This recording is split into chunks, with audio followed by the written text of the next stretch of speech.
football's a game of opinions, and you know, you have to take it sometimes. People don't fancy you. Never stop working, keep trying, and you know, for myself and for the team, that if I am called up, I'm ready. That's the way I'd keep it when I wasn't in the team.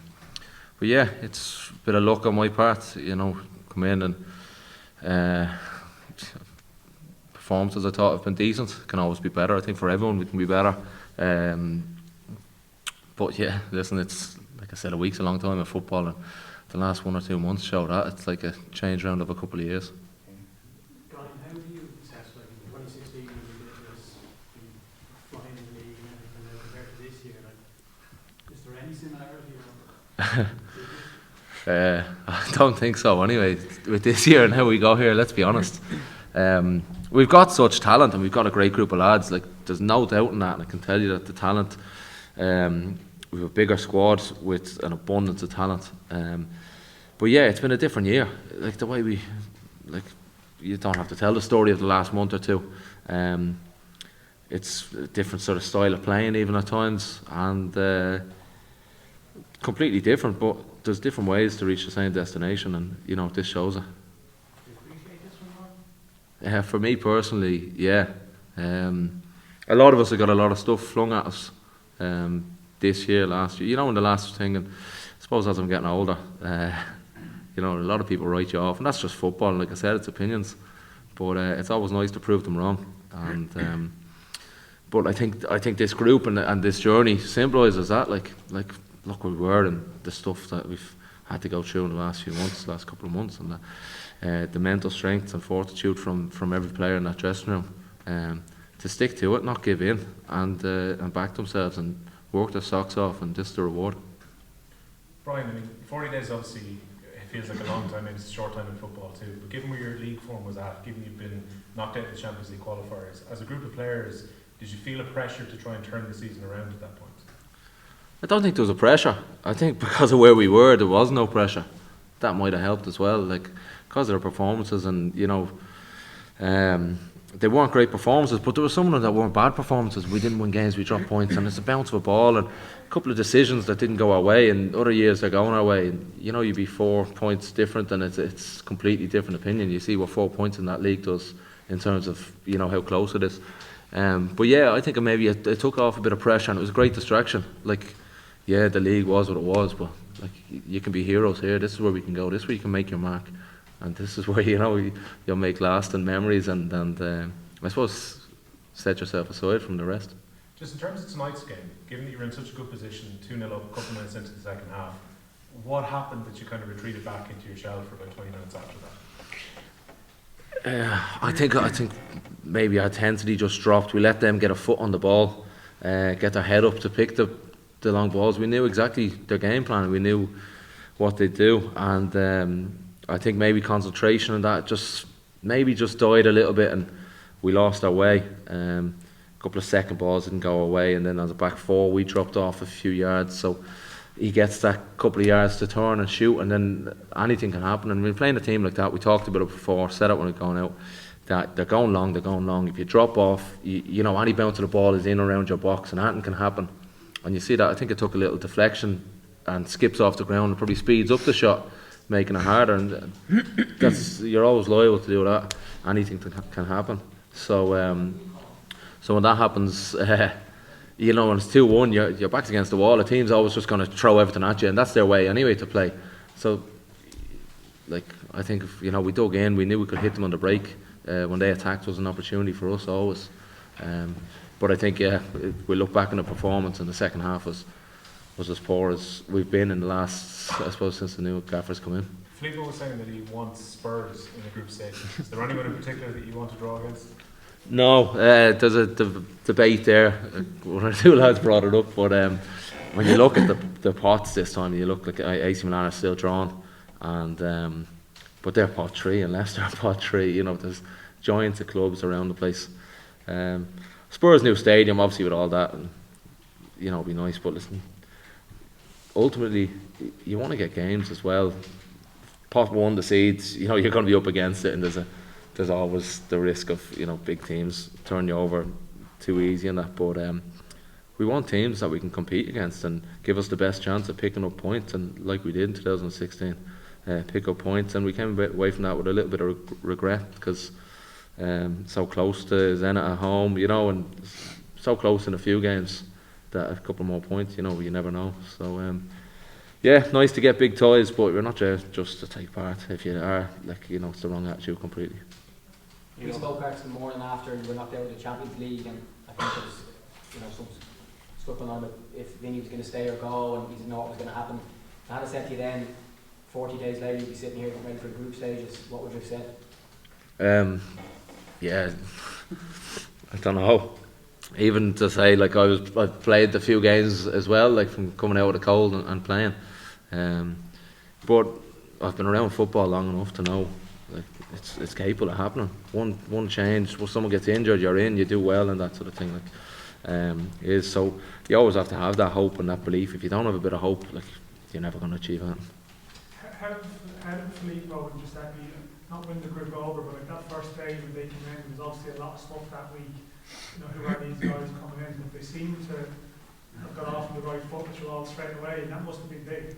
Yeah, first day is always key, and again, like, it's not a manager we all know coming in, and Dan, you know the whole, I suppose, story around it, and there was a lot of, you know, you guys were writing about it, you know, didn't know of the guys and that sort of thing. So obviously a small league like this, there was a big story and big narrative around it, and the first day came in, and a lot of managers might just, it was the next day, just sit and watch training and observe, and then, you know, take the next day. Came into our prehab in the Astro and just get in amongst the players and talked really well, like he does. He's confident, he's really assured in his speech and what he wants to do, and he told us he has a plan and this is it. And confidence breeds confidence. That's, I suppose, the best way to put it. He talks well. He doesn't talk too often, and when he does, you know, so his weight will carry more word that way. So his mannerisms and stuff like that breeds confidence into people. He gets on really well with all the lads. Nice fella. So, you know, when you have people that are happy, you'll get a response. And I think a day or two later I had a meeting with him, and he asked me honestly what I thought, and I said, listen, you're confident, you're structured, you're well organised. We've only had 1 or 2 sessions, so I don't know what you're like as a coach. And I go, but you've got a great bunch of players in there in terms of football wise and people. I go, so you're going to get a response. You keep a happy dressing room, you'll have a response, and you'll have good performances from people in there. And that's like that's his way. It's just natural to him. And then obviously tactically you can see he's implementing his own way, and it's different and it's new to us, but credit to all the lads in the dressing room is that they're open-minded, and, you know, no one's just turned it back and said, oh, that's not right, or this isn't going to work. Everyone's open-minded and go with it. So I think it's a collective from the new management and from the squad of players is, you know, a reason why, you know, we've had a turnaround like that. Did that mean more tonight? You obviously missed that Bate game to be part of it for the celebrations at the end. Was that when you're not? Yeah. Co-coms as well. Yeah. RDE grabbed me straight away, and I sort of missed a minute or two of it. But yeah, it makes up, because I did look back on 2016 at times thinking, geez, I missed a couple of games through injury and qualification, and stuff. But listen, everybody's got their own personal things, and, you know, you miss out things here and there, sort of thing. It's a personal thing, but tonight's about the squad and the collective. Obviously, Rings End boys scoring a goal like that. What was it like? It was unbelievable in the backyard. I was dreaming about it last night. Hopefully, I didn't know whether I was going to be playing, so I knew I'd get my chance at some stage, and thankfully it took about half an hour to go in, but I went in. Yeah. Unbelievable feeling. You must have been looking on thinking that was the type of game that might suit you, because it... Yeah, I was looking at the left full after around 50-60 minutes, and he was blowing a bit, so I was looking at him and saying to myself, I could sort of, if I do get on, I could get down the wing and get at him straight away. 5 or 6 minutes or 50 or and I got at him straight away, and listen, it's a great ball from Sean Murray. I don't know whether, I think it was just onside, and thankfully it's gone in, but unbelievable scenes then. You must be sick of these lads talking about 2016. Oh, stop, they haven't stopped. The least I can say for the next lads that come in. That's just to be a part of it. Listen, I watched Dundalk in 2016 and was watching all their games and how they were doing, and now to be a part of it again, it's unbelievable. Any preference yourself? If you any team in the draw you'd like or anything? I'd like Spurs as well. Take Gareth Bale down the line anyway. The second half performance was poor. Like, there's no way of getting about it, but one of those you come away and you don't care. There's a lot of improvement needed there to come in. Like, we've got a big game on Sunday. We've got to finish in the European spaces, and there's a lot of teams around. But I think we're 5th in the table at the moment. Now we've a couple of games in hand, but we've got to go and win them and win our next few games. So it can't be just looking at Europe. You want to be back here. If you want to be a club with aspirations of doing it yearly, which it is. So yeah, we will be looking to be improved performances. And I think against Shels we were very good. Obviously the 2 set pieces, against us, sort of distorted the overall performance in terms of the score and how the game was.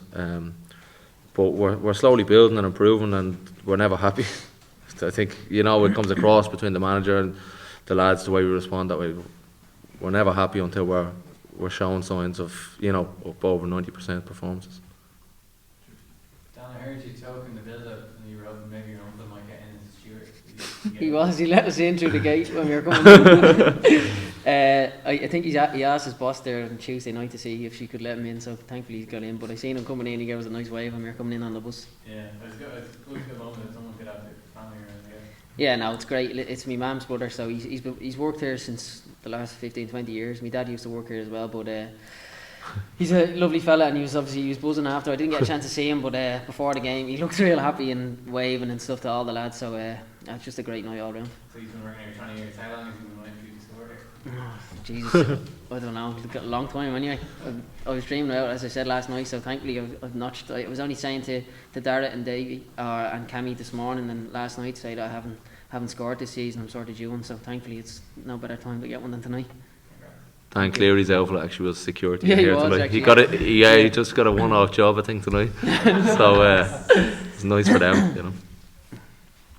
I'm sure, Darragh, for you, spoke to a couple of players in the week who have been involved in this group and been involved in group stages. Spoke to others like Greg Slogan, and he said one of the reasons he came to the club was to play in matches like this and have opportunities like this.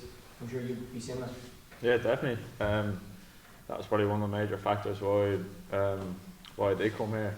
And as Gareth said earlier, like the last time they did it, like you're kind of not sick and tired of hearing stories, but you wanna do it yourself and make your own bit of history. And thankfully, it's when we did. Yeah, you've been in the team in recent weeks as well, and I thought you played really well tonight. How do you feel you fit in? And I know Dane Matthews has been injured, but I'm sure when you came, you knew you were going to have to compete with him for a place, and you're being in the team in these weeks with these big games, I'm sure is a big plus for you. Yeah, absolutely. I think after the break, Dane played the first few games after the break, and then the first round Champions League. I played, and I'd like to think I took my chance. And tonight personally, and I don't think I was too great, but as the lad said, it's about the result. Not too much about the performance. Obviously, you have to improve that, but yeah, I think I did take my chance when I was given it. The boys both spoken there about who he might get in the draw. The manager before you came in said he wanted to manage against Jose Mourinho and that he was one of his idols. If you could pick some, not just the clubs, but maybe the players in some of the opposition clubs that you might get, what type of lads would you like to test yourself against? I'm not even too sure what teams are in it, to be honest with you. So I think Arsenal are in and around there already, so that'd be a nice one, Arsenal. Yeah. We're excited, and I'm sure you're just really looking forward to seeing the draw tomorrow. Yeah, absolutely. It hasn't sunk in yet. It'll take a few days, but all the lads will probably get together tomorrow and we'll watch the draw. Just ask Darragh, it's strange to have a big game. Like, everyone's watching, but they're not there in the ground. You're used to it the last couple of weeks, but were you aware of that in the game tonight? That this is like a national audience, there's a big audience watching this game. Not really, to be honest. I think it kind of took the pressure off a little bit that there was no fans there. Obviously they were watching, but as you said, it's a lot different that they're not actually there in person. But it did feel a bit different, but we're used to it at this stage. Can you remember watching any of the games in 2016? Yeah, I don't actually remember. Senior infants, were you? No, I remember a few of the games in Tala. Yeah, I think the game against Bate, I remember watching, and Senate, was it Senate? Yeah. Yeah, so it's nice to be part of it now, so I'm looking forward to it. is it surreal for you? I don't know if you're aware, you've actually played more minutes in Europe than you have in all the other I'm competitions. not aware of that, no. Jeez, that's some stuff. No, I'm not aware of that. 6 so. to go, you could finish the season with the same stats, you know what I mean? Like if you're rotating in the league or something, like it's, Yeah, no, that's something on that, yeah. European player.